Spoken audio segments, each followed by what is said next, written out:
frères et sœurs dans le Seigneur. Mbote balingami kati na Nous kolo. sommes dans la joie de nous retrouver dans notre culte d'aujourd'hui. Tozana sengo ya kokutana na mayanga na biso ya lelo. Je nous salue dans le nom du Seigneur Jésus. Napesi biso mbote na kombo na kolo Yesu. Comme vous le savez très bien, c'est votre frère, votre serviteur, le pasteur Serge David Koumbi.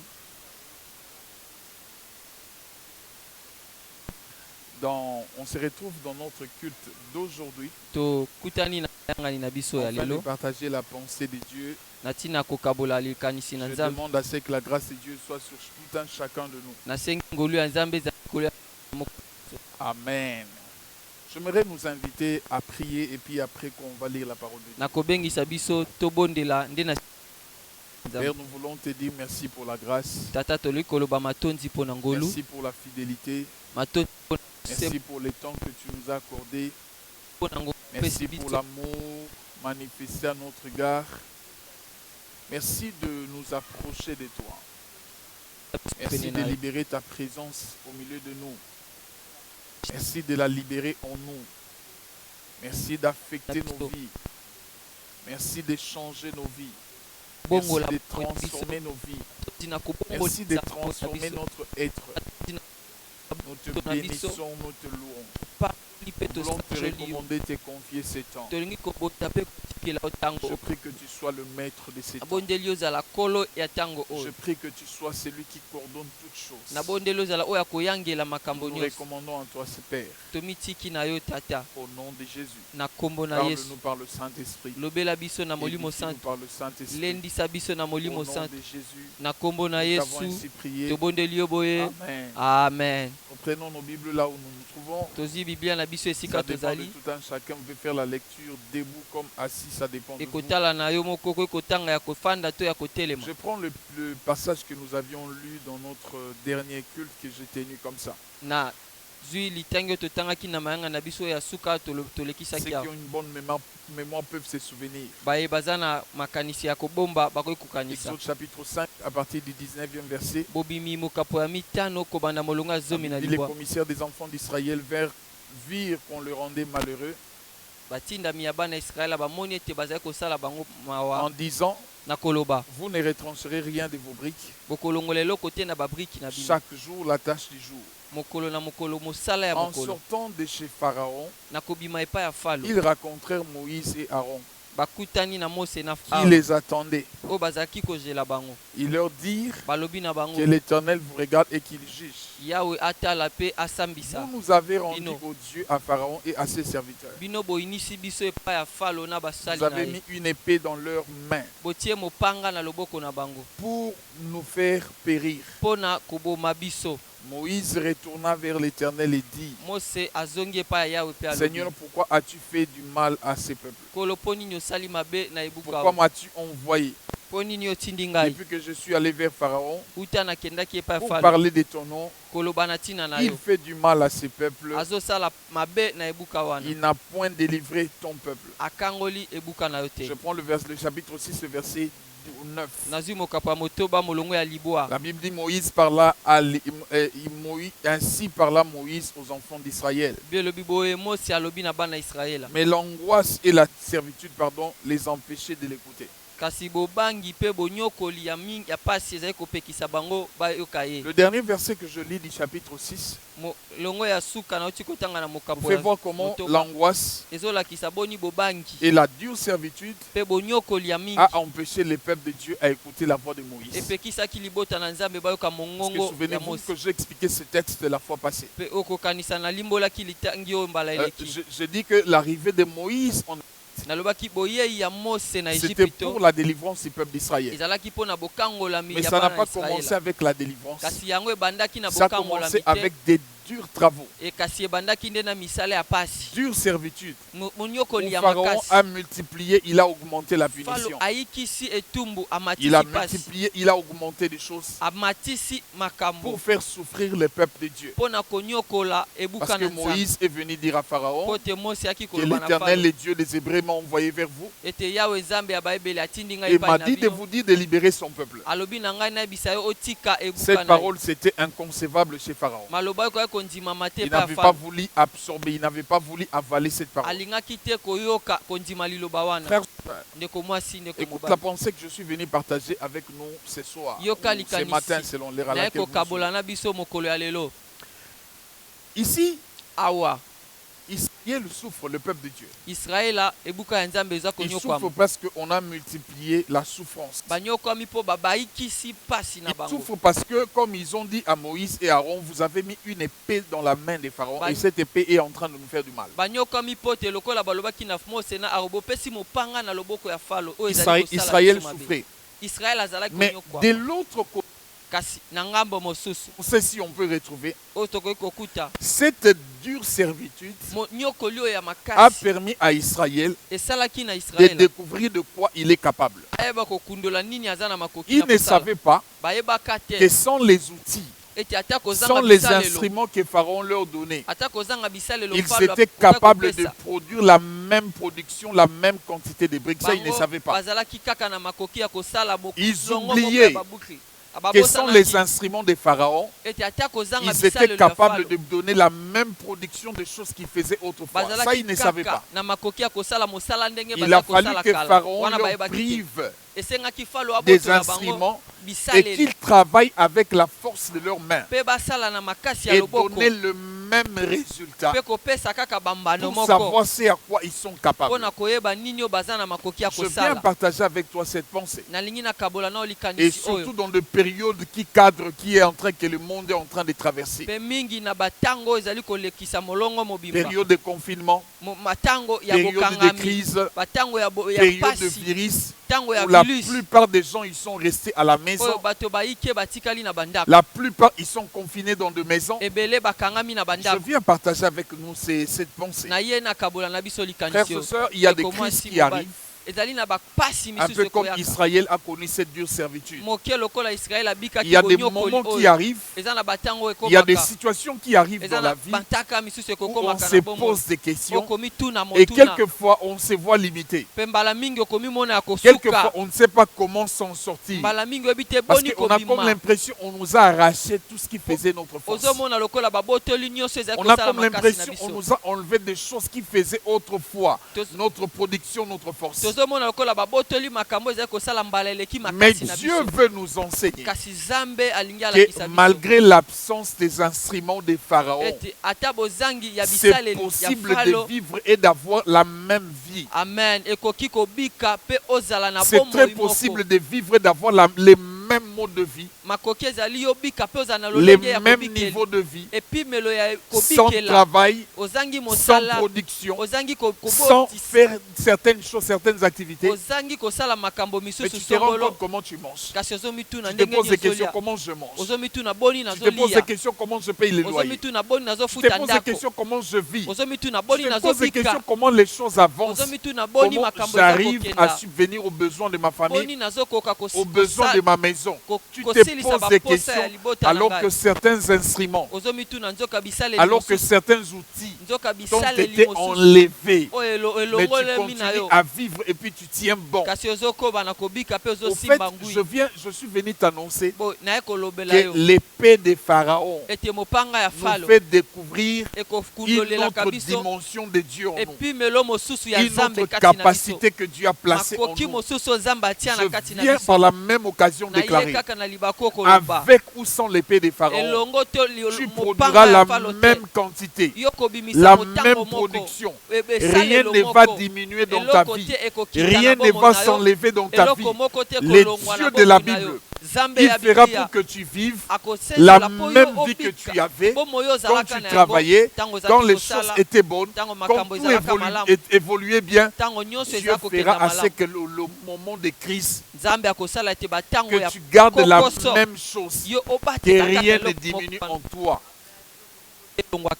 Au nom de Jésus. Je suis en train de dire, peuple de Dieu, que dans des périodes comme celui-ci, c'est une période où Dieu vient nous faire découvrir en fait certaines capacités résidant en nous. Tu es quelqu'un de béni. Tu es quelqu'un à qui Dieu a déposé des potentiels. Mais tu t'ignorais autrefois. Tu ne savais pas des choses qui résidaient en toi. Raison pour laquelle il envoie Pharaon. Une épée est sur la main de Pharaon pour te faire du mal. En réalité, ce n'est pas le mal. C'est le bien que Dieu veut te faire. Je me souviens quand on grandissait avec certains de mes amis, on se disait une chose. On avait créé une parabole. On le disait en lingala, on le disait, je dis en français. Quand Dieu te fait du mal, quand un mal t'arrive venant de Dieu, on se disait en réalité c'est un bien que Dieu t'a fait. Mais généralement dans la lecture humaine, quand un mal arrive venant de Dieu, le jour même, l'homme a tendance à dire à Dieu que tu es méchant. L'homme a tendance à dire à Dieu que tu es mauvais. Tout mal qui peut provenir de Dieu, en réalité c'est un bien de Dieu caché. Dieu a caché un bien qui t'a fait, mais il le fait passer par un mal. Frères et sœurs, ces confinements, plusieurs se sont rendus compte, ils ont fait 2 mois sans aller dans un bar. Plusieurs se sont rendus compte qu'ils ont fait 2 mois sans aller dans un hôtel.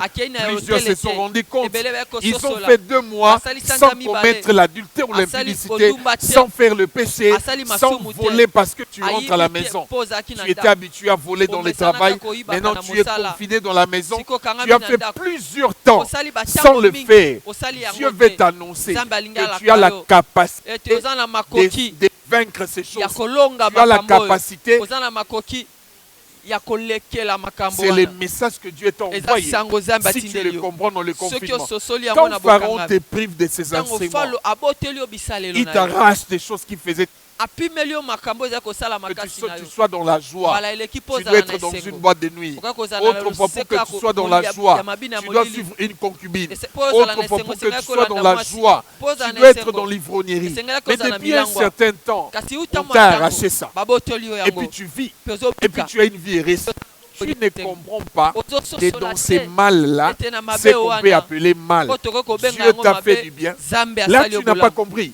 Tu n'as pas discerné qu'en te privant de cette chose-là, Dieu veut te mettre sur la bonne voie, sur le bon chemin. Ça, tu n'as pas discerné. Frères et sœurs, je viens vous dire, le fait que Pharaon mette son épée sur nous, le fait que Pharaon nous arrache ses instruments, ce n'est pas un mal qui nous a fait.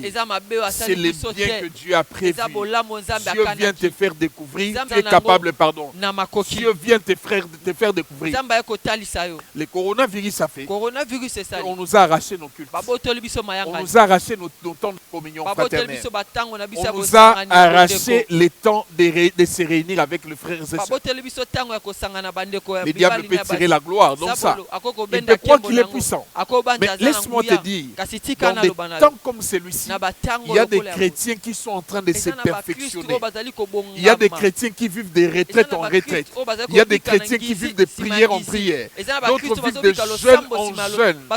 On a cru les arracher des choses qui faisaient leur force. Ils sont plus efficaces. Ils ont encore la force plus forte. Si ça peut se dire ainsi. Alors j'aimerais dire, frères et sœurs, les temps de crise, Dieu vient nous faire découvrir ce dont nous avions, des choses cachées en nous, la force cachée en nous, la puissance cachée en nous. Tu n'as pas de culte, mais je suis en train de te voir tomber malade, t'imposer la main et que Dieu te guérisse sans les pasteurs, sans un serviteur de Dieu, sans une servante de Dieu. Tu tombes malade, je te vois t'imposer de main, Dieu opérer des miracles. Mais au départ, c'était un mal. Plus on reste dans ces mal, on comprend que ce n'est pas le mal, c'est le bien que Dieu vient nous faire. Frères et sœurs, Pharaon a commis une erreur de nous priver les instruments, de fabriquer des briques. Lui croit que c'est une force. Il croit qu'il est en train de nous affaiblir. En principe, il nous aide à découvrir qui nous sommes. Il nous aide à découvrir nos capacités, ce dont nous avions en nous. Je suis venu déclarer, dans des temps de crise, toi tu es un Égyptien, toi tu es un Hébreu, toi tu es un enfant de Dieu. Je viens déclarer, dans des temps de crise, toi tu produiras. Je dis dans des temps de crise, toi tu vas produire la même quantité. Ta vie ne va pas diminuer en qualité. La qualité de ta vie fera deux choses. Soit ça monte, soit tu gardes les même niveau de qualité de vie. Ta vie ne diminuera pas en qualité. Le Dieu qui marche avec toi fera de manière à ce que tu ne perds rien, que la qualité de ta vie reste intacte. Et c'est là au nom de Jésus-Christ. Écoute-moi bien, frères et sœurs. Toi, tu ne dormiras pas affamé. Toi, tu ne manqueras de rien. Le fait que tu sois privé de certaines choses, ça n'exclut pas la puissance de Dieu. Ça n'exclut pas la gloire de Dieu. Il est temps que la puissance, il est temps que la gloire de Dieu se manifeste dans ta vie. Je vais t'expliquer une chose. Jésus vient au lieu de choisir des hommes et des femmes capables. Jésus a choisi, la Bible les appelle des hommes sans instruction. Les apôtres Pierre, les apôtres Jean, il les a choisis des gens sans instruction. Leur force était leur maître. Leur maître constituait leur force. Il constituait leur espoir. Il incarnait tout pour eux. Et les jours où le maître a été enlevé, la Bible dit qu'ils étaient en train de faire le chemin d'Emmaüs. Il parlait entre les disciples de Jésus. Ils se disaient, nous avons cru. On croyait que quand il allait venir, il allait nous libérer. On croyait que quand il allait venir, il allait nous faire du bien. Ils ont eu l'impression qu'ils étaient abandonnés de Dieu. Ils ont eu l'impression qu'on leur avait arraché quelque chose de si important. La chose, c'était Jésus. Mais ils ne savaient pas qu'on ne se cachait une grande force. Ils ne savaient pas que c'était par eux que l'évangile allait être propagé. Je viens te dire qu'en toi se cache la force. Je viens te dire qu'en toi se cachent certaines choses. Frères et sœurs, on t'a arraché Jésus. Le Père a pris Jésus. Les pères l'ont enlevé. Jésus est rentré dans la gloire. Mais il est temps que Pierre se lève. Il est temps que Pierre fasse mieux que le Seigneur Jésus-Christ. Ma Bible à moi dit, le premier discours que Pierre a tenu, 3000 convertis. Mais le même Pierre, quand le maître était enlevé, il était désespéré. Il se disait, le maître est parti. Le maître constituait leur espoir. Le maître constitue, il incarnait tout pour eux. Pierre ne savait pas qu'en lui, un discours de convaincre 3000 résidés. Il ne savait pas qu'en lui, un discours de convaincre 5000 personnes résidaient en lui. Il a fallu à ce qu'un maître lui soit enlevé. Frères et sœurs, le fait qu'on t'enlève ce qui était précieux, le fait qu'on t'enlève ce qui incarnait ton espoir, ça ne te diminue en rien, ça ne te réduit en rien. Par contre, ça te donne l'occasion d'exprimer ce que tu as, les meilleurs de toi. Il est temps que des choses endormies en toi, que des choses qui étaient en toi, que tu n'utilisais pas, il est temps que tu les utilises. Pierre ne savait pas qu'il y avait une onction sur son corps où on pouvait venir, appliquer un linge, mettre un linge et aller appliquer sur les malades, que les malades soient guéris. Ça, il ne savait pas. Il a fallu c'est quelque chose d'important, lui soit enlevé. Oh, je viens te dire, on t'a enlevé l'emploi, on t'a enlevé ce qu'on t'a enlevé. La crise t'a enlevé ce qui t'a enlevé, mais la crise ne t'a pas enlevé Dieu. Il y a un Dieu qui réside en toi. Il y a un Dieu qui est arrivé. Les moments est où tu dois te découvrir. En principe, tu es qui? En principe, tu as quoi? En principe, tu as quelle capacité? Tu dois te découvrir. Et tu verras Dieu faire. Tu verras Dieu travailler avec toi. Ce soir, j'aimerais t'inviter, compris ensemble, que tu demandes à Dieu de faire sortir des choses endormies en toi. Que tu demandes à Dieu de faire sortir des choses enfouies en toi. Est-ce que tu veux commencer à prier avec moi? Est-ce que tu veux commencer à prier avec moi? Père, dans le nom de Jésus-Christ, le temps est arrivé. Nous voulons voir des choses cassées en nous, que ça sorte. Père, le temps est arrivé. La crise ne te bloque pas. La crise peut bloquer certaines choses. Ça peut bloquer les humains, les individus, même si ça bloquait les entreprises. Mais Dieu, toi, tu n'es pas bloqué. L'épée des pharaons ne nous ne nous réduis pas. Père, le temps est arrivé où on doit voir ta main, où on doit voir ta gloire, où on doit vivre ta puissance. Le temps est arrivé dans le nom de Jésus. Seigneur, le temps est arrivé dans le nom de Jésus de voir ta main, de voir ta grâce, de voir ta puissance. Nous voulons que des choses cachées enfuient en nous sortent et s'explosent dans le nom de Jésus. Je prie que tu fasses voir à mon frère et ma soeur ta grâce. Je prie que tu les fasses voir des choses que tu as prévues, des choses que tu as préparées pour lui en ces temps de crise. Au nom de Jésus, que sa vie change, qu'il devienne une autre personne, qu'il expérimente ta main, qu'il expérimente ta grâce, qu'il t'expérimente dans sa vie. Dans le nom de Jésus-Christ. Dans le nom de Jésus-Christ. Dans le nom de Jésus-Christ. Que Dieu te touche là où tu es. Que Dieu fasse sortir toutes les qualités, toutes les capacités enfuies en toi. Que Dieu fasse sortir des choses cachées en toi. Je déclare au nom de Jésus que la crise ne va pas diminuer ta vie en termes de qualité. La crise ne va pas réduire ta vie en termes de production. Que Dieu fera sur de ta vie au nom de Jésus. Nous avons ainsi prié. Amen. Amen. Dieu nous bénisse. Abonnez-vous massivement sur Kabo Church TV, sur YouTube. Cliquez là où vous devez vous abonner. Et puis cliquez aussi cette clochette de notification afin de recevoir tous les éléments qu'on va vous mettre sur votre chaîne. Dites à votre frère, à votre soeur de s'abonner et Dieu vous fera du bien. Dieu nous bénisse. Amen.